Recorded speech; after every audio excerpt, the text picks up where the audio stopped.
मुद्रा का अवमूल्यन डीवैल्यूएशन क्या होता है?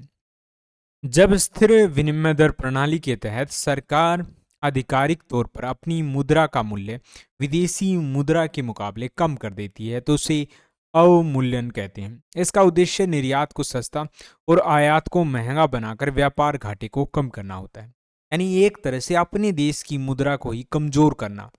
अब वैसे तो सुनने में थोड़ा अजीब लगता है कि इससे फायदा क्या होगा। इससे फायदा ये होता है जैसे अगर किसी दूसरे देश से कोई चीज़ 100 रुपये की आती है, ठीक है, डॉलर से हम कंपेयर कर लेते हैं कि एक जो डॉलर है वो 100 रुपये के बराबर है, मान के चलते हैं।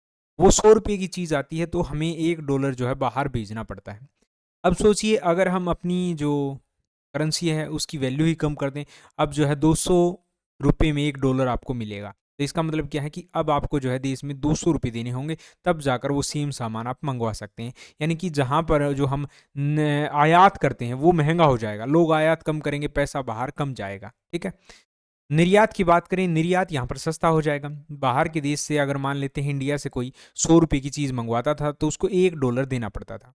अब वो सिर्फ आधे डॉलर में ही सेम चीज़ मंगवा पाएगा, लेकिन यहाँ पर फ़ायदा ये होगा कि अब उसको सस्ती पड़ रही है तो वो क्या होगा, बाकियों से हम आसानी से compete कर पाएंगे और वो और ज़्यादा सामान मंगवाएगा, जिससे हमारा जो निर्यात है वो बढ़ेगा और देश में बाहरी पैसा जो है वो आएगा। तो इसका ये फ़ायदा होता है। लेकिन ये तब काम करता है सही तरीके से जब सरकार खुद चाहकर किसी मुद्रा को कमज़ोर करती है। अगर वो अपने आप ही विनिमय दर जो एक्सचेंज रेट है वो मार्केट के हिसाब से ही कम ज़्यादा हो रहा है तो उससे नहीं होता है, बस सरकार खुद इसमें प्लानिंग करके इसको कम करती है, तब यहाँ पर ये फ़ायदा करता है।